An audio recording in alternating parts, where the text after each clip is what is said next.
The Dave Hooker Show. A presentation of Off the Hook Sports. Objective insight, expertise, top guests. Available on YouTube, Apple, Spotify, and the Off the Hook Sports app. Download now for free. Also available on offthehooksports.com. I compute and obey. Now to Dave Hooker. Ready. We are off and running to begin a huge week as the SoftVols didn't really surprise anybody because they did exceptionally well and they advanced. And then the Diamond Vols did kind of surprise some people based off where they were headed, and kudos to them. So a big lineup on tap as we're going to discuss four downs. Josh Heupel versus other second-year coaches in UT history. But help me with that because I was thinking about our production meeting. He would be a third-year UT coach in UT history. So, Caleb, after our 3:15 a.m. production meeting, I have a question. So how are we positioning this later in the program? Oh, we are comparing Josh Heupel we are comparing his second year to that of other second year coaches in Tennessee history, what they've done in their second years. Gotcha. And spoiler alert, Lane Kiffin did make the list. No, he did not make the list because he didn't make it to year two. Also, today's tough question. Urban Meyer calls the NIL a fancy word for cheating. That'll be what the H?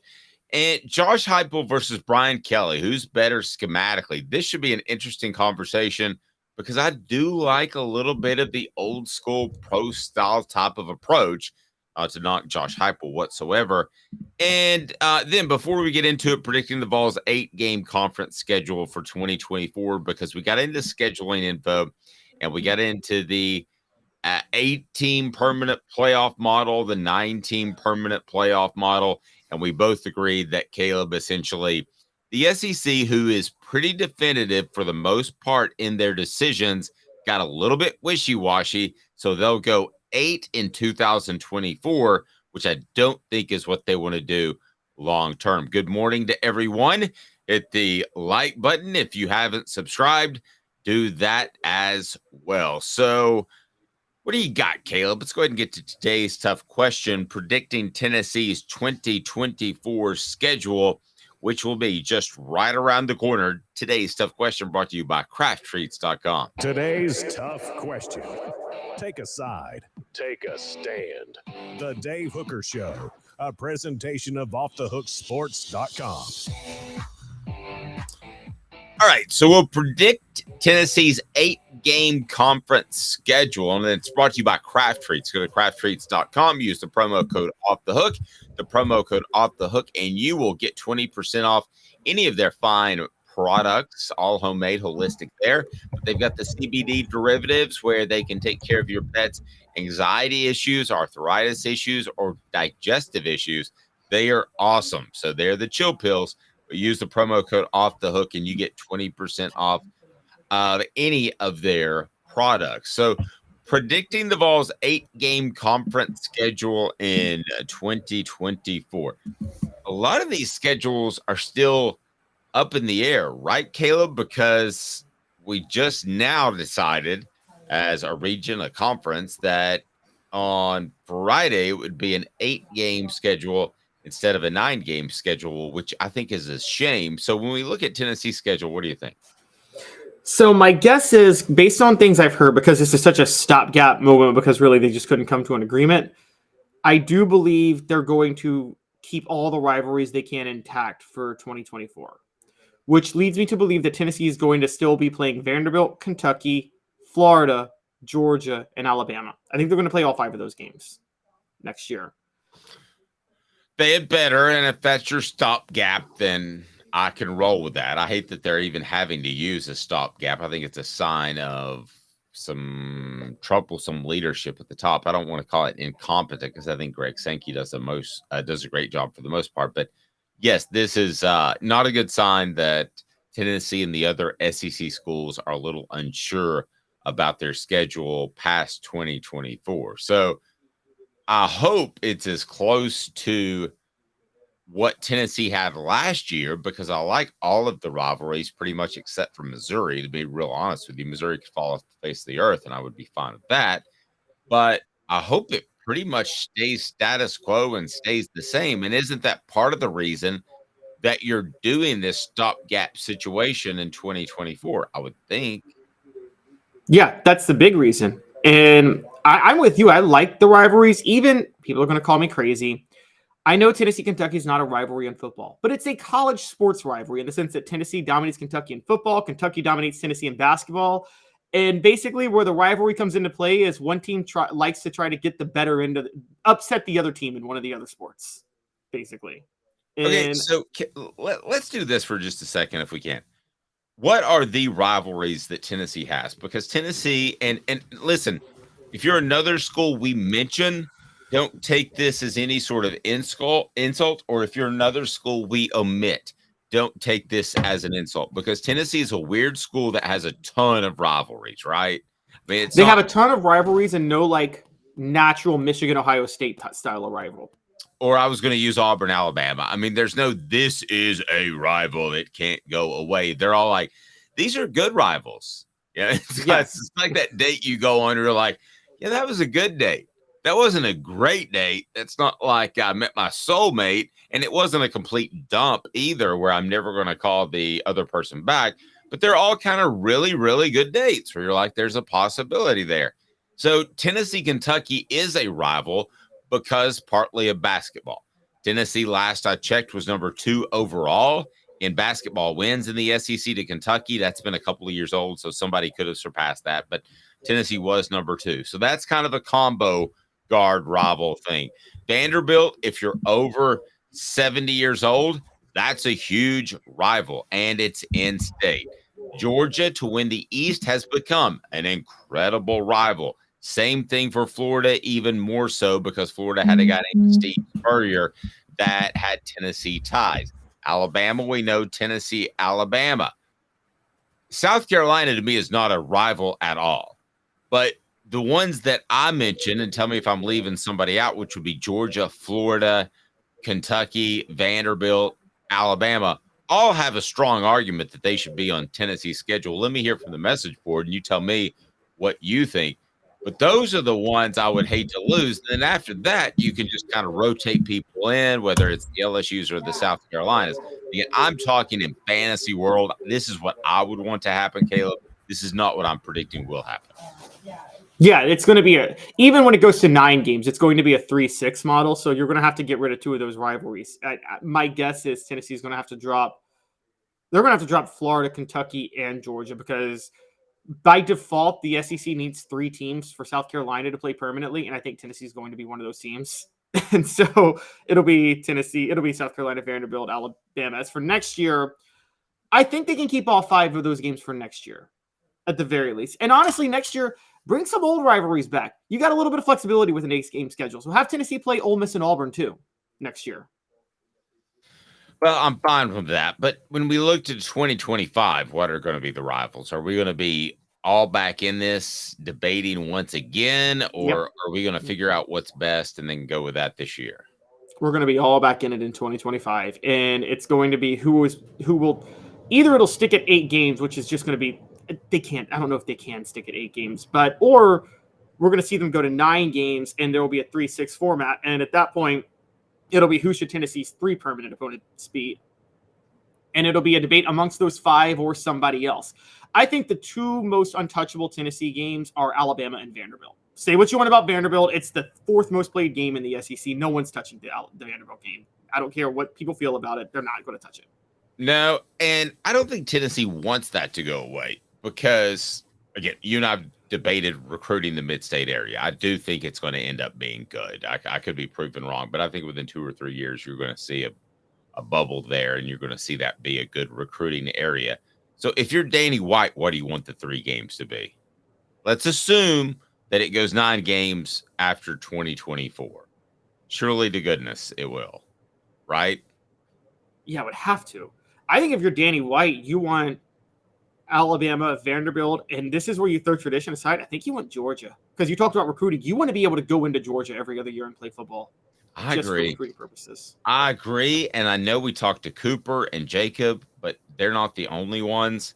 I talked to former players. They don't want the schedule to get easy just because it can and it could. I mean, you could say Kentucky, Vanderbilt, Alabama, and that's not going to be the three, but you could say those three, and that would be pretty easy and be a benefit to Tennessee. But the players that I talked to and the former players, they want to play the tough ones. You mentioned Georgia. I agree with you, but I don't want to agree with you. I take Georgia just slightly over Florida because, I grew up in the Florida series time. So emotionally, I'd rather have Florida. But from the standpoint that you're talking about of recruiting, if you got to play a tough perennial program, and Georgia's better than Florida now, but you don't know what it's going to be like in 5 years. If you'd rather play a tough perennial program that's in the East, what remains of it, then it's got to be Georgia because you want the recruiting exposure there. Oh, I agree. And I never thought about that in the past. And it didn't hit me until you've talked to me about more than anybody about how much Tennessee relied on South Carolina to win the national title in 98. Well, what happened? South Carolina joined the SEC in 1992. And I'm pretty sure Tennessee playing South Carolina every other year in South Carolina helped them recruit that state pretty well. And I never thought about the concept that playing schools like that. And then in basketball, I don't know if you know this, John Calipari, when he took over Memphis back in 2000, he canceled series with Ole Miss and Tennessee. And he had a good point. Memphis has very good high school basketball talent. And he was like, why should I let these schools come into Memphis to recruit talent when we have to go to their places? And it's not like you can go to Knoxville and recruit the same level of talent. And no, he was right. Nobody wanted to hear it, but he was exactly right. I wouldn't have played Tennessee if I were in Memphis. Yeah. Yeah, you don't want them coming in to recruit your players. Yeah, I mean, if I had the option, I wouldn't play Tennessee if I were Vanderbilt's head coach. In basketball? Yeah. Or football? Yeah. No, if I had the option, I mean, you don't, but if you did, I mean, why? Because again, I think Nashville's a growing city. We can debate whether or not it's going to be a great recruiting city. It is great in basketball recruiting already. It's already a great basketball recruiting place. Right. So I don't want you dudes in there wearing your snazzy orange jerseys, running around the Memorial Coliseum and having players in the Nashville area think, I'd rather go there. They look a lot cooler than that gold and brown stuff that Vanderbilt uses. Yeah. I mean, what Calipari tried to do. Honestly, give me no offense, Vanderbilt fan, but other than the degree, give me one reason to go to Vanderbilt.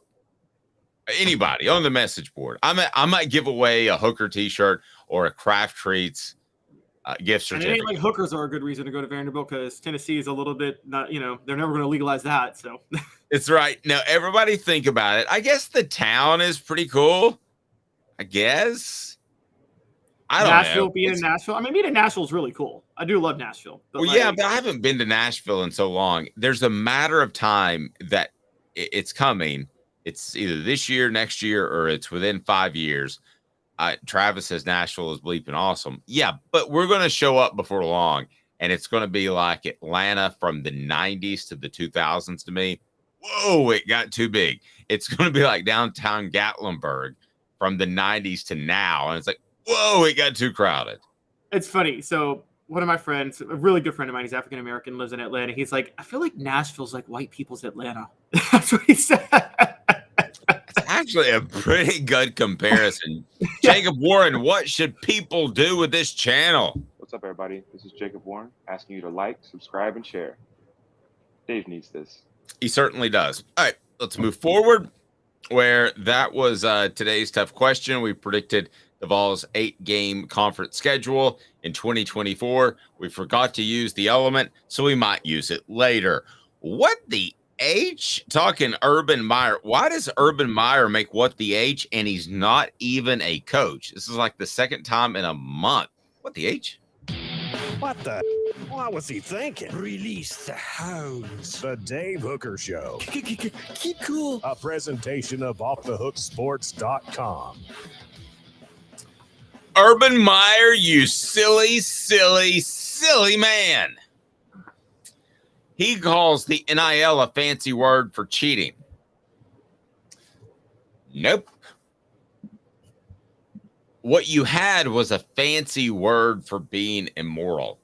You had 85 scholarship athletes that weren't getting paid, and they should have based off of their physical prowess, based off what they brought to the university. That, my friend, was cheating. It shows how sociopathic that Urban Meyer can be. Listen, we can debate NIL if it's good for college football, if it could end up being the end of college football. I get that. But the simple laws of our land in the United States of America, you bring something to the table, you're worth something.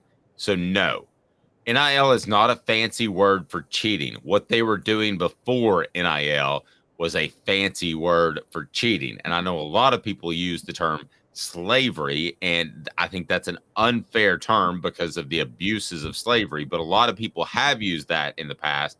I'm not going to go that far, but that was cheating, making someone go out and perform a job for free because you have the market cornered for somebody that wants to make it to the NFL and be a professional football player. That is cheating. And it went on for like 80 years. That's cheating. It's absolutely cheating. And I don't know where to go with this, to be defensive of NIL or to just wonder, to debate the nerve of Urban Meyer of all people to take any morality stance in college football. The guy who had a wife beater on his staff and knew about it and didn't tell anybody. The guy who was letting his players at Florida steal laptops, kill people, threaten their girlfriends, and not suspending them. The guy who let one of his players try to blind a football player on the field and then say, I'll suspend him for a half of next game, but, whatever. I mean, this is the guy that did not care about it. And by the way, you texted me over the weekend. There's a 30 for 30, not a 30 for 30, a Netflix documentary coming on just how immoral Florida was. I saw that. That's bizarre. Yeah. They were infamous for cheating. And here comes Urban Meyer. He says the collectives are a fancy way of cheating because of the recruiting. One, let's talk about this. Urban Meyer won his national titles at Florida. He got a lot of help from Ron Zook's recruiting. Dave, you covered recruiting at the time. There was a lot of suspicion about Ron Zook, wasn't there, when he was recruiting at Florida? Yes. Exactly. So it's the nerve of Urban Meyer, who benefited from not the fancy way of cheating, but I believe the old-fashioned way of cheating. And on top of that, to benefit from his fancy way of cheating, which is to say, I will let my players abuse and harm anybody, and I don't care as long as they win me championships. He needs to sit down and shut up. I think we're both dead right for two different reasons. Okay, so I'm going to go the history of it, and I'm not going slavery, but I'm going to say to some extent indentured servitude is what it was, because you didn't have another option. At least in the NBA, you could go to Europe for a year, right, and then come back. Right. You didn't have another option. It was really disgusting. And listen, it ruined countless, and when I say countless, hundreds and hundreds and hundreds and hundreds and hundreds of players' ability to make money at football because they weren't great students. And I'm sorry, I'm going to stand up for those guys. That's a fact. Caleb, he may not be able to add up numbers, but he produces value because he's a great writer and he's great at video editing. He does so many other things. So to say that, oh, you're not great at this, so you can't succeed at this job. He actually happens to be really good at numbers too.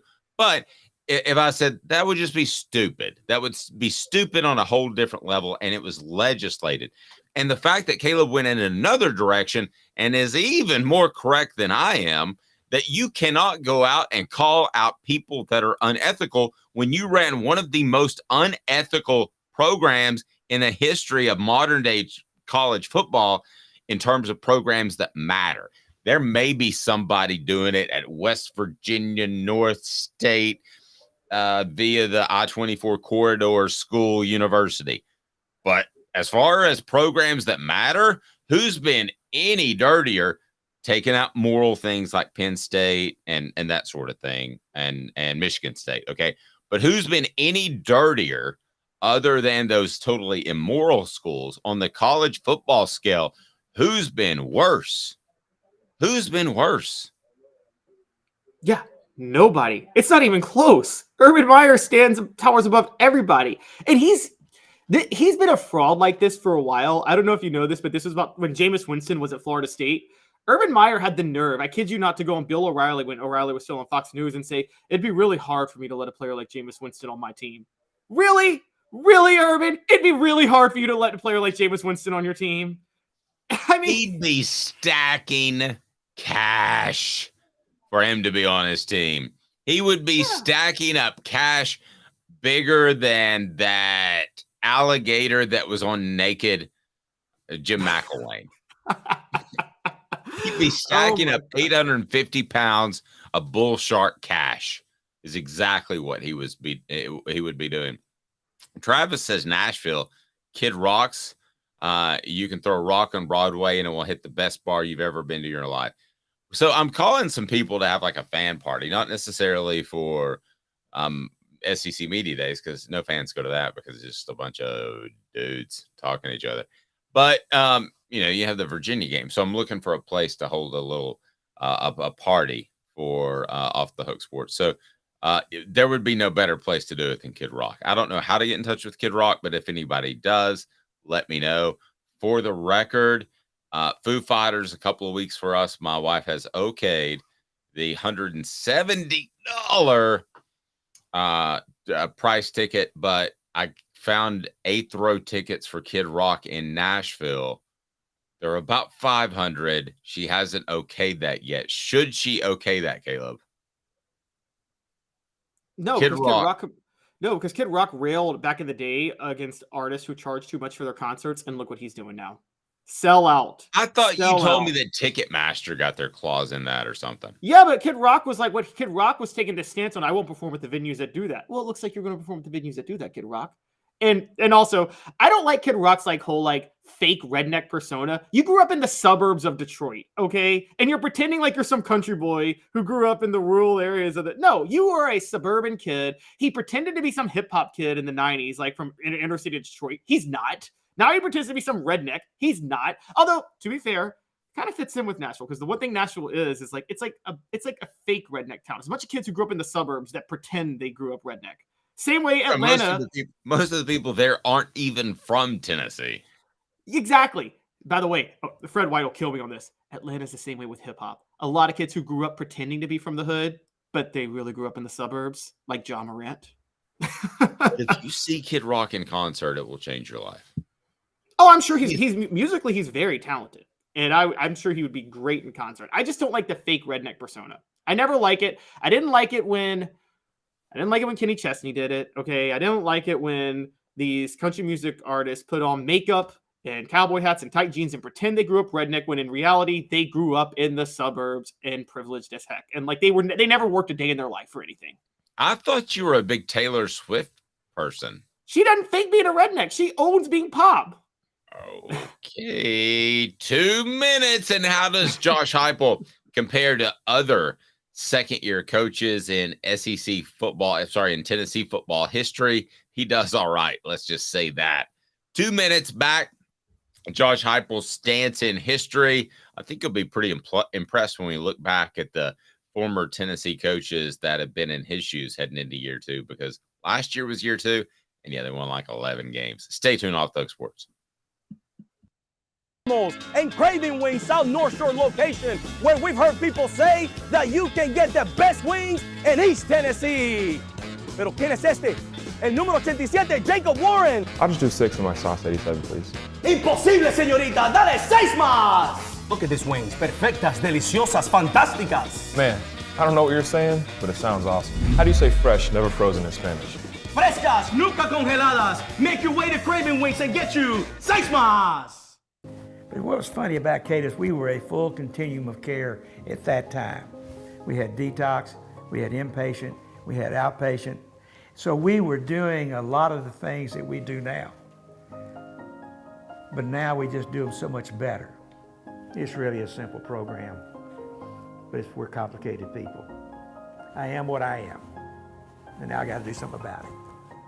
You can take your life back. Call Cadis today.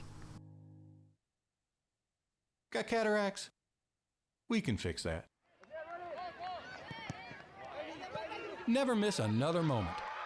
With a little help from Doctors Campbell, Cunningham, Taylor, and Hahn at ccteyes.com. Do you want to own the more that owns every job? Then get to Vassey Lawn and Garden in Cleveland and get you a Toro. I'm David Vassey, here to talk to you about Toro. With a Toro Zero turn, you'll get more out of every minute and you'll reach the finish line faster. At Bassey's, we like to say, no matter if you're mowing 3 acres a week or 11 lawns a day, homeowners and business owners alike find confidence in equipment they can trust from top to bottom. Bassey Lawn and Garden, Highway 60 North in Cleveland. Man alive, it's worth the drive. Our family has been creating jewelry since 1986, each piece unique with a story all its own. I'm Rick Terry with Rick Terry Jewelry Designs. I'm a jeweler, and I want to be your jeweler. We're grateful that you chose us to be Knoxville's best jeweler. My family and staff look forward to serving you. So please come see us. Kingston Pike and Campbell Station Road in the heart of Farragut and downtown on Gay Street, right next to the Tennessee Theater. A college football tradition like no other. Yes, sirree, boys and girls. Or a guy that just won't leave. Wow, that is sad. The Dave Hooker Show. YouTube, Apple, Spotify, and the free Off the Hook Sports app. A presentation of Off the Hook Sports. Back to Dave Hooker. So on the surface, year 2, if we had to grade it, looks like what?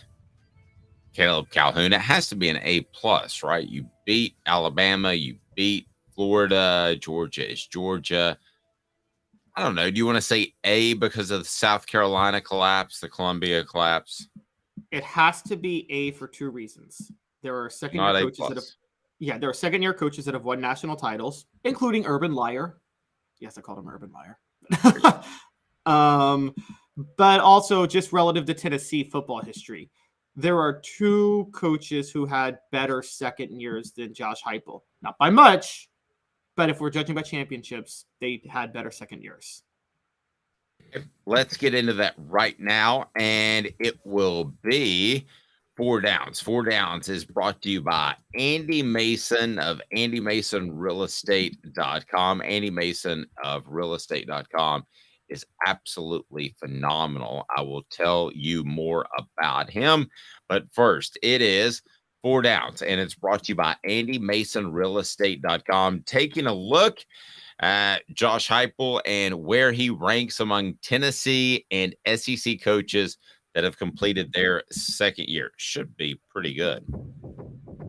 4 Downs. 4 questions. 4 answers.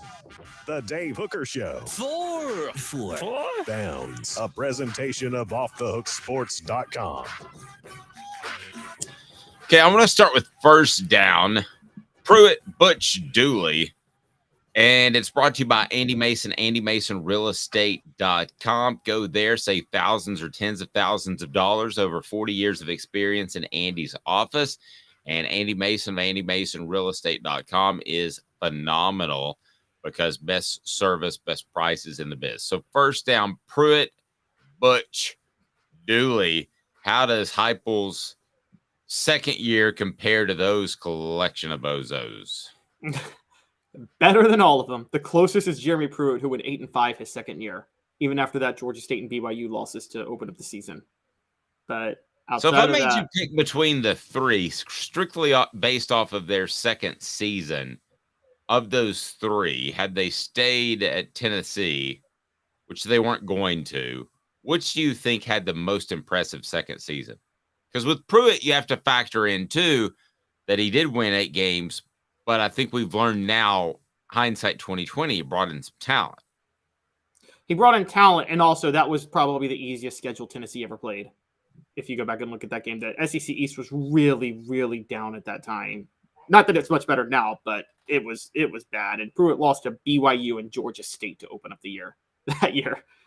And so I would probably say of the 3, the most impressive, it was probably Butch Jones. Butch Jones went 7-6, but Tennessee played a brutal schedule that year. They lost Justin Worley for the season. They had to replace their entire offensive line because Derek Dooley hadn't win a whole recruiting class without an offensive line in 2012. And I give Butch a break. He was dealt a really bad hand in that 2014 season. All right, so Butch, compared to those 3 guys, gets a Hey now. And they get a You suck. Second down. Heupel was way better than all of them, to be fair, but yes. Yes. Second down, Philip Fulmer. Where does he rank? So here's my question to you. Do we count Fulmer's second season 1994 or 1993, given the fact that he partially coached in 1992? Man, I thought you'd go there. I would probably count it 1993 because you didn't have to clear the program hasn't been recruiting at a high level for a while, which you do with most second-year coaches, right? So, yes. I mean, and he was in charge for a good part of the year anyway. So I'm going to say 93, but let's take a look at both years on Second Down, brought to you by AndyMasonRealEstate.com. So 93 was the seventh. It'd be the seventh best second year in Tennessee football history for coaches. There were 6 others. Pretty good. It is. But if you do 90, because he went 10-2, but I argue the 93 team underachieved. If you look at the talent on that 93 team, there's no reason they shouldn't have won a national title that year. Honestly, they were loaded with talent. That seemed, when you ask about year 2, it made it difficult because year 3 to me was kind of like the transitional year where it was Philip Fulmer got his claws in it and that was his team. Whereas 92, you didn't have the year 2 bump in the road. I'm sorry, 93. You didn't have the year bump in the road. That's difficult. Okay, so but anyway, and 94. Go ahead. Sorry. Yeah, 94 he went 8-4, and I think people consider that. But everybody, it was a healthy 8-4 season because of what you said. That was a very young team. That was the Peyton Manning class. Everybody knew that the next few years were going to be great. You probably remember, I was too young, but I'm guessing everybody knew the next few years were going to be great after 94, didn't they? Yeah, you had a really good feel after that. All right, so, and then they followed that up in the 95, 96, 97, 98.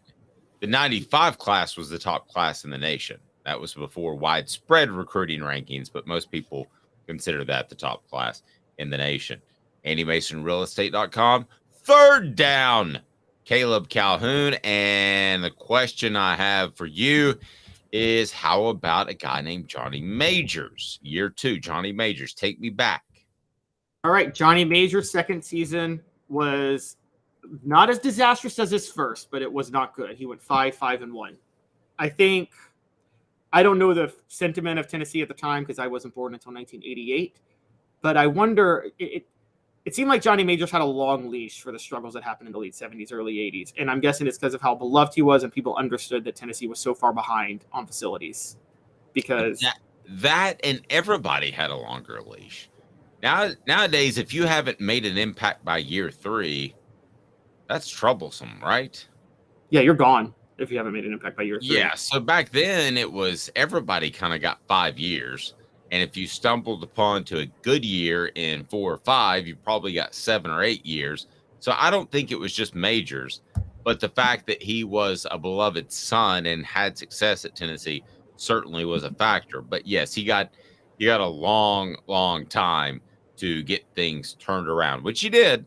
But let's go to fourth down. General Nealand. How did he do in his second year? General Nealand had the second best second season in Tennessee football history. He went 8-0-1 that year in 1927, and Tennessee won the Southern Conference, its first Southern Conference title at the time. That year, Tennessee, so for people who don't know the story, General Nealand was hired to even the score with Vanderbilt because Vanderbilt dominated the series. Right. Not Alabama, not Georgia, not Florida, not Kentucky. It was Vanderbilt. That was the one. It was Vanderbilt. Yep. In 1926, he lost to Vanderbilt. In 1927, the year I'm talking about, he tied Vanderbilt. From then on, he dominated to the point to where by the time he retired for good, Tennessee had even the score with Vanderbilt. And this was the last year that he wouldn't beat Vanderbilt. So of the group we mentioned, who had the better second year than Josh Heupel? Is it It's just General Nealand, right? It's just General Nealand. But General Nealand did not have the best second year in Tennessee football history. Oh? That honor rests with, believe it or not, Bowden Wyatt. Hey now. who took over in 1955. General Nealon, for those who don't know, was forced into early retirement because of his health issues. He stayed on as athletic director, hired Harvey Robinson, one of his own proteges. Harvey Robinson didn't perform well. He fired him, and then he brings in Bowden Wyatt, who I think had like a lot of success at Wyoming or somewhere like that. And Wyatt just walked in there with spurs a jangling, the cowboy hat, I'm your Huckleberry. and there he is, ready to go. And it was 1956. Tennessee went 10-1. They lost the Sugar Bowl, but as I've told you guys, bowl games don't matter. Keith Jackson, till the day he died. Let me tell you about Keith Jackson. Are you doing with the announcer? Yes, the announcer. Okay. He claimed that he felt Tennessee should have been declared national champions that year. They finished number 2, won the SEC. Johnny Majors finished second in the Heisman that year. They had a very legendary win against an old rival, Dave, Georgia Tech. That was their signature win that year. They beat Georgia Tech 3-0. My interview with Keith Jackson, I think it was the same year that Bobby Bowden won the. There was a General Nealon Award and there was a Lindsey Nelson Award that would go out to the best coach and the best broadcaster, and they always showed up because they were big awards. They weren't maybe like the Dodd Award, so to speak, but they were big.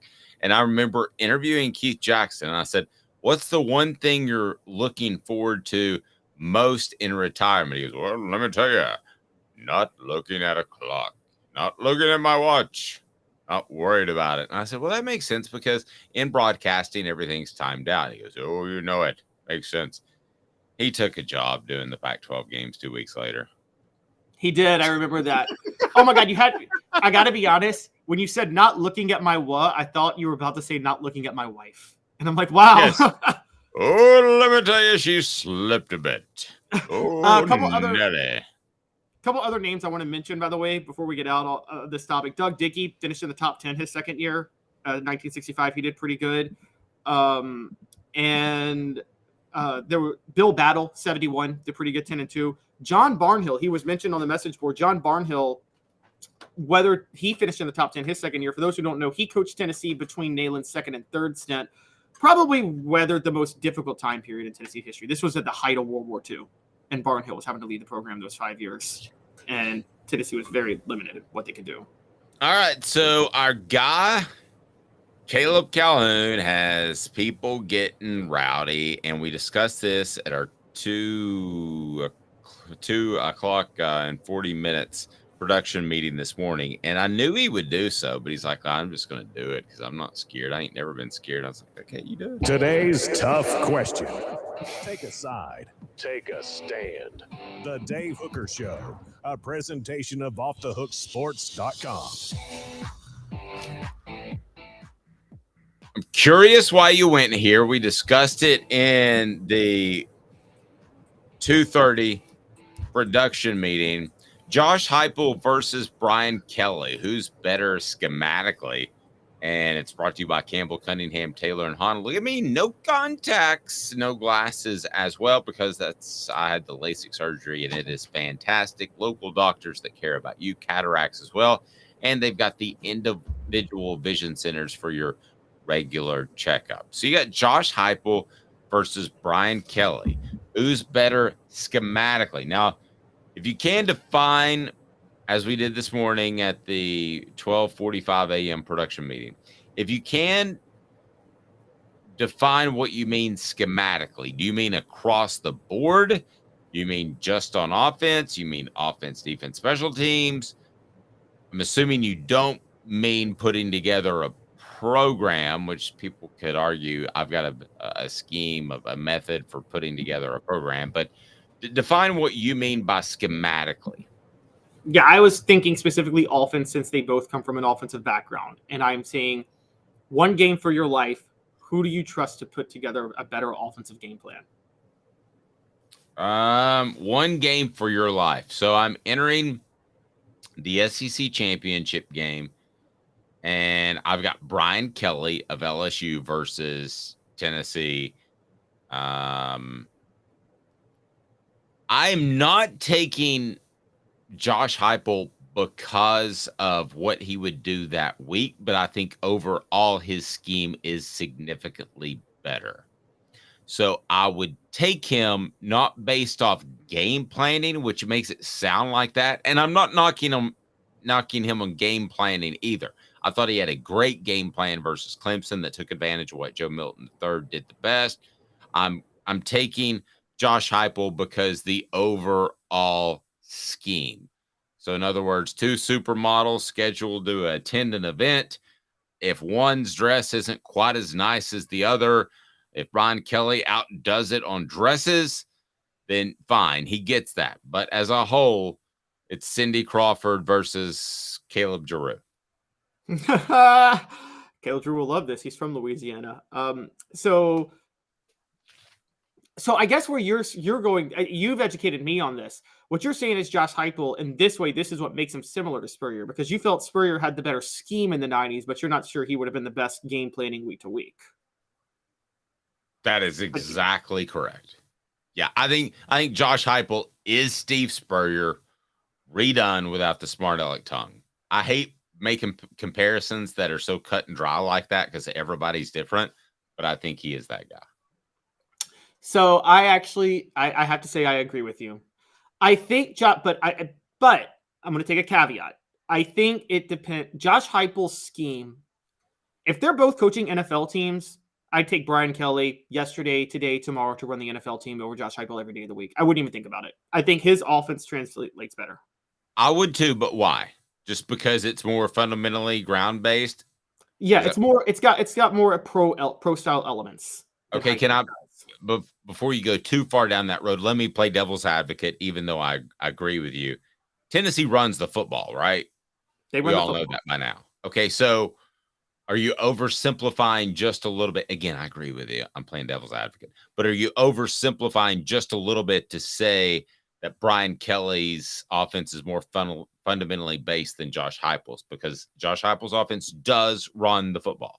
I think it's the blocking schemes from the offensive line. So this is actually something I give Butch Jones credit for, and I think he got this from Brian Kelly, which is that Brian Kelly runs spread elements, but if you watch his offensive linemen, they're taught to block the way you would block in a pro-style offense. Heupel's offense, yes, he runs the football, but the blocking schemes are very much a spread offense blocking scheme, which is basically take a position, force your defender to that position, not maintain a block. You get what I'm saying? Like Heupel doesn't coach his players. And maybe Cooper Mays will kill us for saying this, but I don't think they're coached to maintain blocks in Heupel's system. No, it's a leverage thing. Cooper has said that before, and that's why he feels like he's better off going against bigger guys than lighter, quicker guys. He'll tell you that Pitt was more challenging than Alabama, for instance, because it is a leverage game. He's very rarely blocking somebody by himself.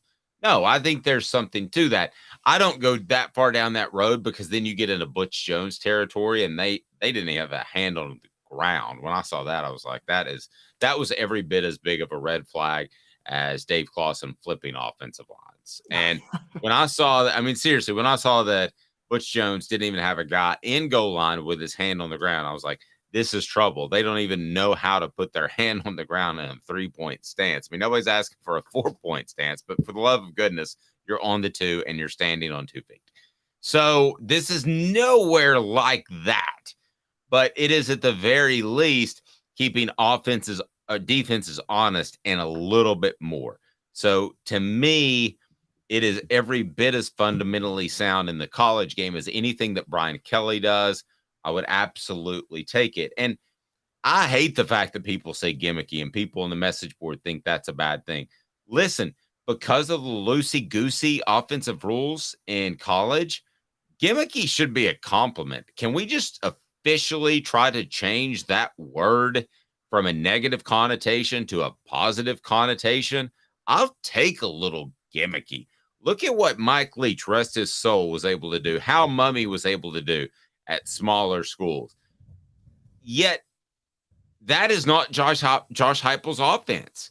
It may have a twinge of gimmicky, but it's still fundamentally based. That's what it is. And that's why I think Tennessee fans get rubbed the wrong way on the gimmick line, the G word. But the simple fact is, it is a little gimmicky, but most offenses are, even if we want to go back to the wing T, but it's fundamentally sound. So I think Tennessee's got a great thing going. offenses are gimmicky until everybody does it, and then they're standard. The single wing that Neyland adopted in 1926 was gimmicky. In 1956, it was outdated, and Tennessee was staying committed to it. And they were like, the T formation is just too fashionable, and it's going to go away. And then Tennessee adopted it with Doug Dickey, even though the T formation was the original formation before the single wing. So you're right. I'd like to quote. Have y'all ever seen the documentary on Elizabeth Holmes, the Theranos woman who created like fake blood work for people and went to prison over it? No, have not seen anything about her. It's a great documentary. She is a fraud and she belongs in prison, but she had a great quote one time, even though she belongs in prison, which is that first they think you're crazy, then they fight you, then you change the world. That's how offenses work in football. First they think you're crazy, then they fight it, and then everybody's running your offense. No, I completely agree. When I watch Brian Kelly's offense,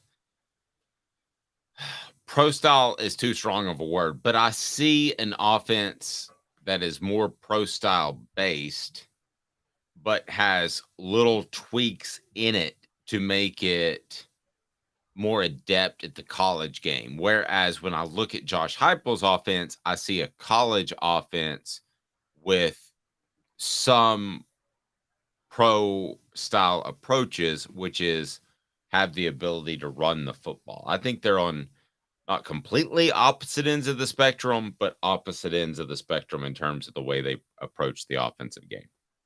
Yes, when we see Josh Heupel, we see a scheme. We see, okay, I don't like to use him because you're right, he never adapted, but we see a Mike Leach. Josh Heupel will adapt, so it's not like he's like Mike Leach, but we see it's more scheme-based. You're right. When you see Brian Kelly, you see it's year-to-year, game-to-game based. He adapts his offense to his personnel, and he knows how to. I guess one of the good comparisons would actually be David Cutcliffe, who I thought was a master at adapting his offense based on the personnel he had year to year.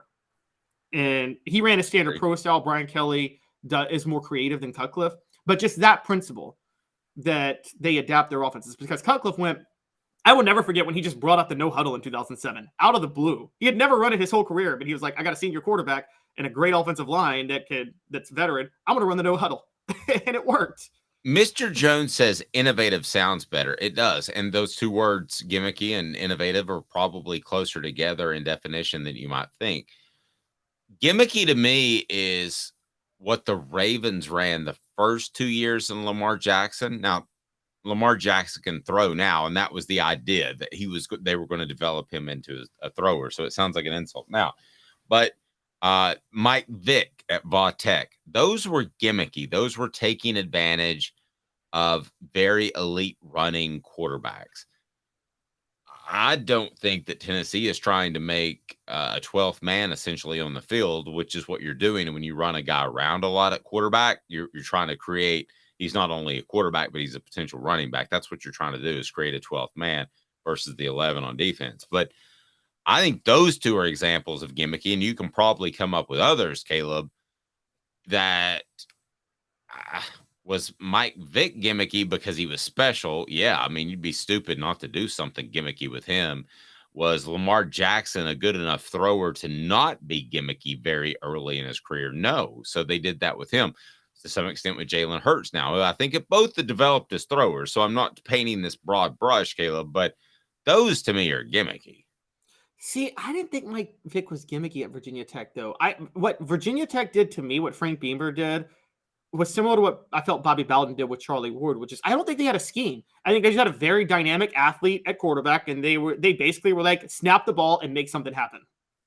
Yeah, but see that? No, I agree. And Randall Cunningham in the early 90s with the Eagles was the same way. The defense is going to make plays, go out there and scramble around and make something happen 5 times, and Eagles win the game, right? That to me is gimmicky, because when you lose the Vic, you lose even college or pro, and you lose Randall Cunningham, your offense completely stops. If Tennessee this year loses Joe Milton III, Nico's going to step in, and the offense isn't going to completely stop. Maybe just you and I workshopping this thing have defined what's gimmicky and what's not. That's true. What's innovative versus gimmicky? That's a fair point. So, but then I'm like, okay, Gus Malzahn was innovative. But if Auburn loses Cam Newton in 2010, the offense still stops. You're not going to replace Cam Newton. Yeah, that is just a special sort of player. That almost goes into a different category. Almost like Mike Vick in Atlanta. I mean, that almost went, and I saw him play firsthand. I was like, this guy's done stuff that I've just never seen personally. I don't like him as a person. By the way, they have a down the road at the Dave and Buster's, they have a place where you can bid on a Mike Vick helmet. And I just, I filled it out as emailed Dave at aspaca.com. So I went down that road of yes, I have not forgot that he abused animals. Is it too soon, too long? No,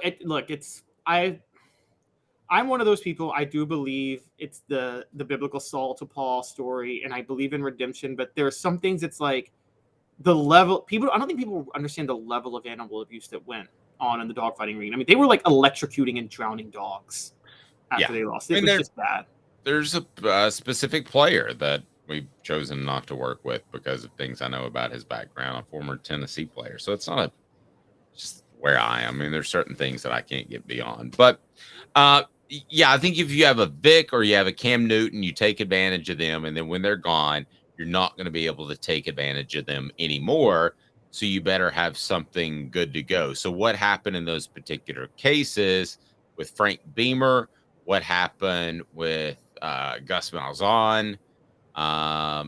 You had coaches that couldn't continue that offensive success without those very special players. I think the question you have to ask yourself is how in the world did they get those players in the first place? And I would say kudos to both of them for adapting an offense to do things that were special. But still, I look at both of those situations and those were gimmicky because you had a guy that was so special. Which is where that was different from, for instance, Tom Osborne. Tommy Frazier was the best quarterback to run that offense. But guess what? When Tommy Frazier graduated, Scott Frost came in and he won another national title. He was just darn fine, wasn't he? Yep, he was. Just fine. And John Chambers could not figure out how to stop him on green. So yeah, and I don't think Tennessee will be gimmicky if you factor in that they will have a quarterback ready to play. Gimmicky to me is just relying completely on one guy's ability. Or would you call the triple option back in the day like Georgia Tech ran and drove people crazy in the 90s and 2000s? Is that gimmicky? To me, that was gimmicky only in the sense of, again, here's where the line comes into play. And this may be where Heupel's different from Mike Leach. It's gimmicky if you don't adjust. And the Georgia Tech triple option, Paul Johnson took advantage of the fact that nobody in the ACC was running the triple option. So it's hard to prepare for them that 1 week. I'll give you an example. We'll go to basketball. No one likes to hear this. Bruce Pearl's success at Tennessee was because of a gimmicky system he ran when he first took over. Like, do you know how pressing for 40 minutes in college basketball, that nobody in the SEC was prepared for that. And it was fun to watch. Yeah, but Arkansas did the same thing. So is that was gimmicky or is that aggressive? That was gimmicky. What Nolan Richardson did was gimmicky. And he was a great coach. That doesn't mean he's not a good coach, but it was gimmicky. Bruce Pearl, remember, when Bruce Pearl's own recruits came in, he didn't have the same level of success that he had with Buzz Peterson's recruits. Not because Buzz Peterson's recruits were better, but I think the SEC kind of caught up a little bit with what he was doing, which was just like the SEC caught up with Steve Spurrier, by the way, in the late 90s. He won one SEC title his last 6 years after winning 5 in his first 6 years. And I think that's what happened with Pearl. Pearl's still a great coach, succeeding at Auburn. He's innovative as well as gimmicky because he adjusts to he's able to adjust with this system. But his commitment is still to flex offense and press and score in transition. And that's what he lives and dies by. He swears by it. Yep, absolutely. How about those Diamond Vols? They were supposed to go to Clemson and just get knocked out of the tournament, right? Wasn't that how things were supposed to go? Clemson hadn't lost since, I think, April the 28th at one point. They had players that could play, and it was a tough draw. And what did Tennessee do, Caleb? We'll discuss that after this with Zach Hare. He's our He has officially become our baseball analyst, so we're looking forward to that. And he's with Sports Treasures, so we'll tell you the latest there. We're excited about some things that we're going to be able to do with Sports Treasures working forward. So he's Caleb Calhoun. I'm Dave Hooker. 2 minutes, and those Diamond Vols ain't dead yet, and they're not rounding second, giving everybody the single finger salute either, which is good. 2 minutes off the Hook Sports. Sun, sand, and salt water, the beach is a very relaxing place. Unless you wear contacts. Ow! Open your eyes to the best the beach has to offer with LASIK vision correction from Campbell Cunningham Laser Center. Ah. Hi, Mike Davis here with City Heating and Air, reminding you to always dare to compare. Our team provides quality local heating and air service, installation, and maintenance across East Tennessee. We use only the best equipment like American Standard heating and air conditioning for your residential, new construction, or commercial needs. Honesty, dependability, and customer satisfaction have been the cornerstones of our business since 1961. City Heat and Air. Dare to compare.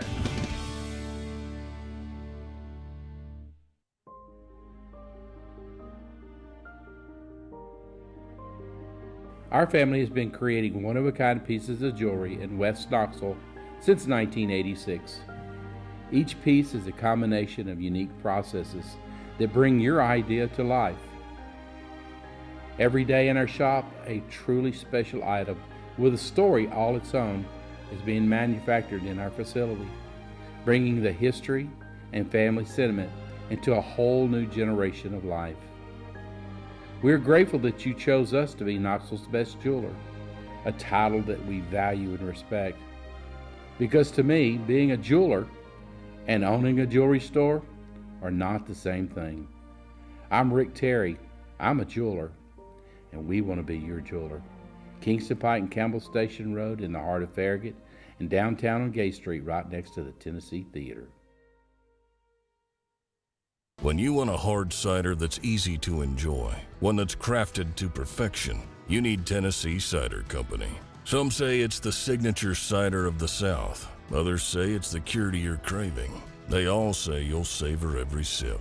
With a selection of ciders free to sample, all it takes is one taste. Visit tncidercompany.com for more information, as well as to shop our ciders and merchandise online. Thirsty yet? Doors open at 10 a.m. Welcome back. Zach here to join us very shortly as we get to the diamond. It's all on offthehooksports.com. Who's this guy? Hello, who is it? The Dave Hooker Show, Who? a presentation of Off the Hook Sports, YouTube, Apple, Spotify, and the free Off the Hook Sports app. Back to Dave Hooker. Rebecca on the message board. Gimmick. The definition is trick or device intended to attract attention, publicity, or business. Innovation. Introducing new ideas, original and creative in thinking. So if you want to talk Josh Heupel's offense, some people like to say gimmicky. I would say innovative. Zach Hare joins us now with Sports Treasures. Excited to start working with him very soon. And we had Zach on last week, and it was obvious he knew the Diamond Vols and he knew the SoftVols as well. So we wanted to hit him up again this week, regardless of what happened over the weekend. But Zach, as it turns out, things worked out pretty well. How are you, buddy? I'm doing well. How about you guys? We're doing well. Tell us what's going on at Sports Treasures before we look at the Vols and SoftVols, the Diamond Vols, all the Vols, and what they might be able to do headed into June. Yep. So the big one this week is Series 2 baseball comes out on, should be here Wednesday. So you'll have some of your bigger rookies in there. Anthony Volpe will be the big one for the Yankees. That's what we got going on this week. We had our anniversary sale last week. Got some leftovers still with as I was joking around here in our social media, it's we've got 3 racks of clothes up front of damaged, dirty, and slightly inappropriate clothing. And by slightly inappropriate, it's 2 racks full of Washington throwback Commanders. Nice. Well, I've got some Hooker shirts if you want to go with inappropriate yeah. that I can hook you up with. Let's Let's get rolling with the Diamond Vols. I mean, there's every reason for them to go to Clemson, not have the excitement of last year. Clemson was on an incredible run. There's every reason for them to go to Clemson, and the season is over. And you say to yourself, well, it wasn't 2022, but kudos to them. They made a run, but they didn't do that. They had the right mindset going in. I know you've worked around the team before. What signs did you see that they had the right mindset early on? I think really after the Vanderbilt game when they had hit the walk-off home run there, I think that's what turned it. And what Vanderbilt was doing at that point in time, I think that showed them, hey, what the media saying, what our fans were saying leading into the season, we can do that. We have that capability. I mean, they're statistically looking, our bullpen is best in the country.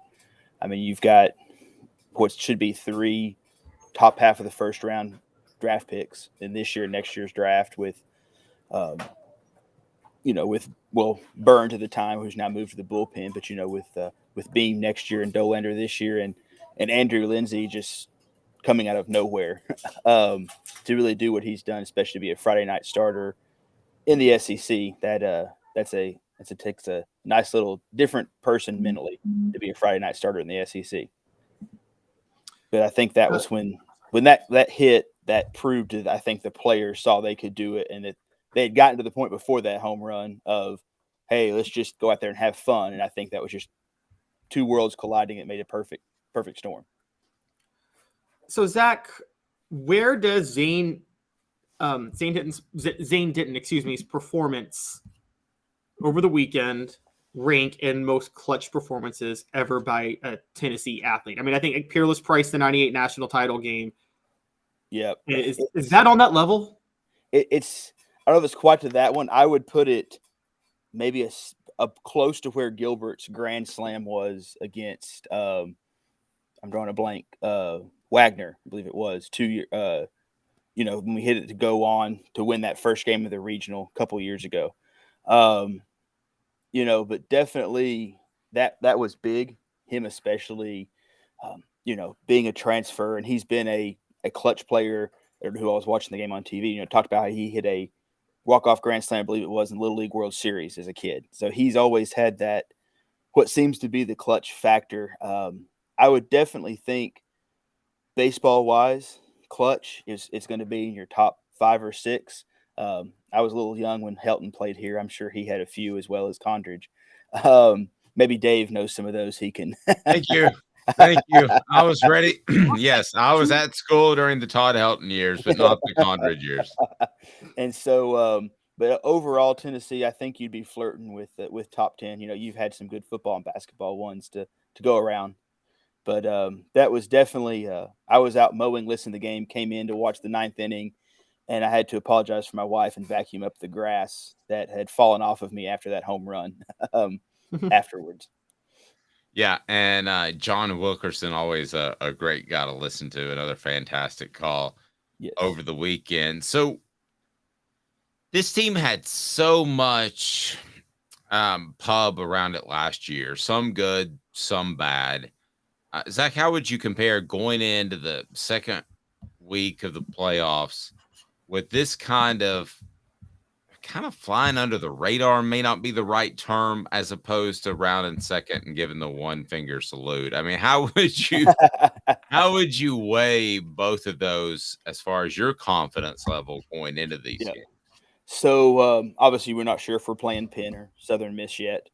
If it's Penn, all things point to us being home. If it's Southern Miss, still up in the air. I would hope we would host either way, but I know Southern Miss has hosted in the past, so they do have the facilities large enough to host.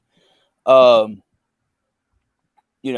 of a lot of things that it can, reminds me of, and you see a lot of times in sports is, the 98 national championship team in football. The 97 team was loaded, came up short. Last year's team was loaded. Obviously this baseball team had a lot more pressure coming in than the 98 Vols football team did.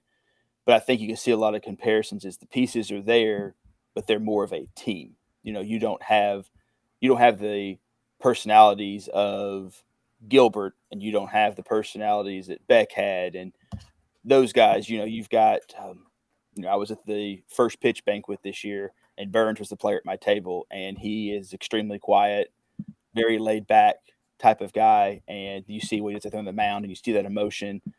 Dolander's kind of similar. He's a little bit quieter of a guy, but then you see him, see that emotion as well on the mound. And there's a lot of comparisons. I feel like this is more of a team that doesn't have the superstars. There's, last year, if you needed a big hit, you were waiting on Gilbert, Drew to come up to bat and make that big hit. This year, pretty much 1 through 9, they're all, I feel like, pretty close to that same level, can make a hit when you need it. Inslee on Saturday night was the one that got the hit to drive in Maui. Well, he was, I believe, 0 for 4, 0 for 5 before that hit, and he was, 1 for 17 his last few at bats before that to step up and make that hit to get in. And so I think that flying under the radars helped them. After they fell early in the SEC season, they've picked back up. No one was really talking about them. Tennessee was the first team to clinch a spot in the Super Regionals. Mm-hmm. So I think I like where they're going, and I like what kind of matchup they're going to have, especially they can be at home for the Supers this coming weekend. I know Caleb wants to jump into softball. I remind people that Sports Treasures right there on Broadway is your home for Tennessee memorabilia and more. They just have a fantastic store, whether it's cards or memorabilia, collectibles. You need to get to Sports Treasures on Broadway. Portions of the program also brought to you by City Heating and Air Conditioning. Integrity matters. Go to cityheatandair.com. Caleb, turn me to some softballs. Before I get to softball, I just have to say one little thing, which is just to go back with a guy like Zane on the team. You're saying they're headed in one direction. Anybody? Oh my gosh, is that like a pop music joke? It's a boy. There was a boy band named One Direction with Harry Styles and a guy named Zane. So, and now they all gone their own direction. They have. Right. They have. But the The new baseball name team of the band is Separate Directions. Yep. The baseball team is still headed in one direction, though. So, Go ahead, Kev. So, Zach, on the other side, does the softball team have any chance of beating Oklahoma or winning the College World Series with Oklahoma in there?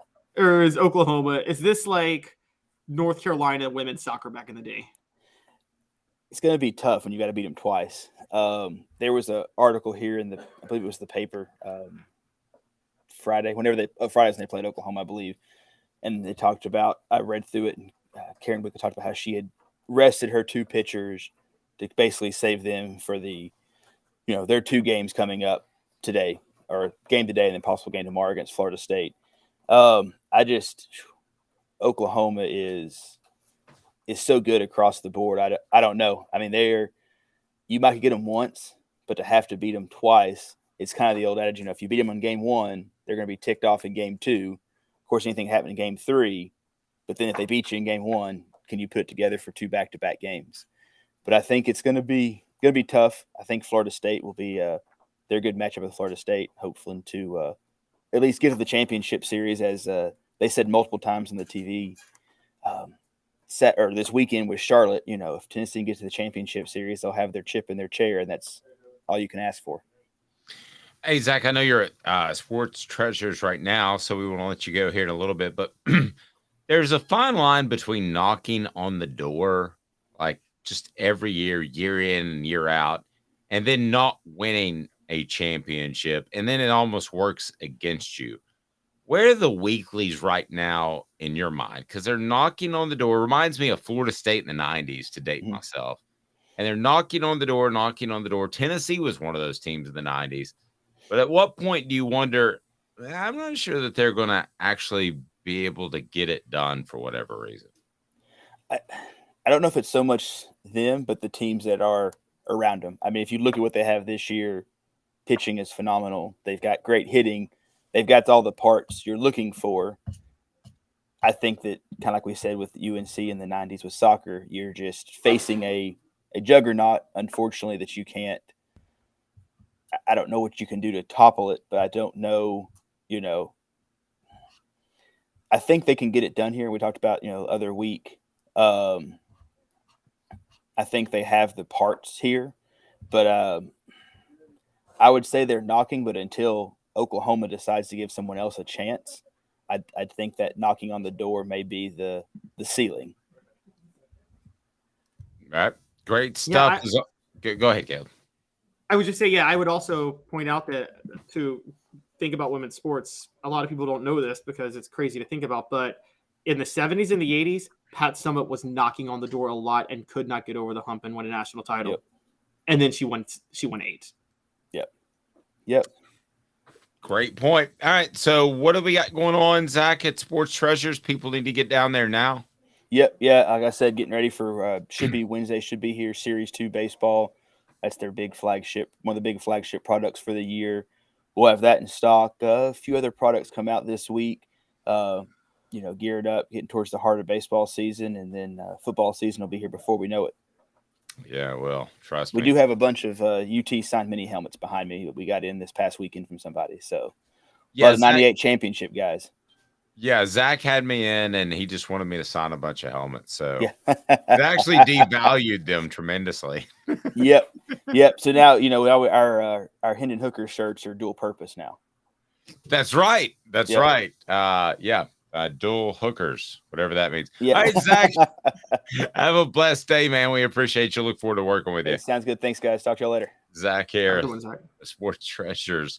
Portions of the program brought to you by Bassey Lawn and Garden. Man alive, it's worth the drive. Industrial commercial mowers, whether you're in Nashville, Knoxville, or Chattanooga, get to Cleveland, Tennessee for Bassey Lawn and Garden. Toro, count on it. So I'm going to give you one more chance to vote.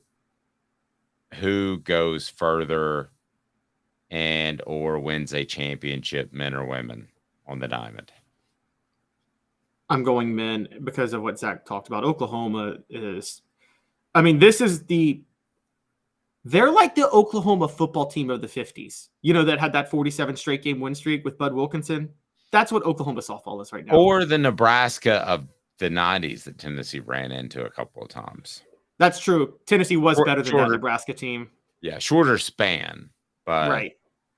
They just Tennessee did what they did, and they were probably going to beat you at it. Yeah, I just maintain that if Peyton Manning's not hurt and Tennessee has a defensive coordinator that knew anything about the triple option, Tennessee could have won that game. What year? 98 Orange Bowl. Yeah. 97, 98. 97, 98. Yeah. Well, Peyton shouldn't have played. He was also on David Letterman showing off his big swollen knee like 4 days before the game, which was not the smartest move in the world. I mean, his pants wouldn't wrap around his knee. Do you remember that? I actually do, funny enough. And I actually remember there were questions about his NFL future because of that knee for a minute. Yeah, it was a bursa sack. So there's one sack you don't want to hurt. It's a bursa sack. That ain't the only sack you want. He's Caleb Calhoun. I'm Dave Hooker. Weekdays at 10 o'clock. This has been a presentation of Off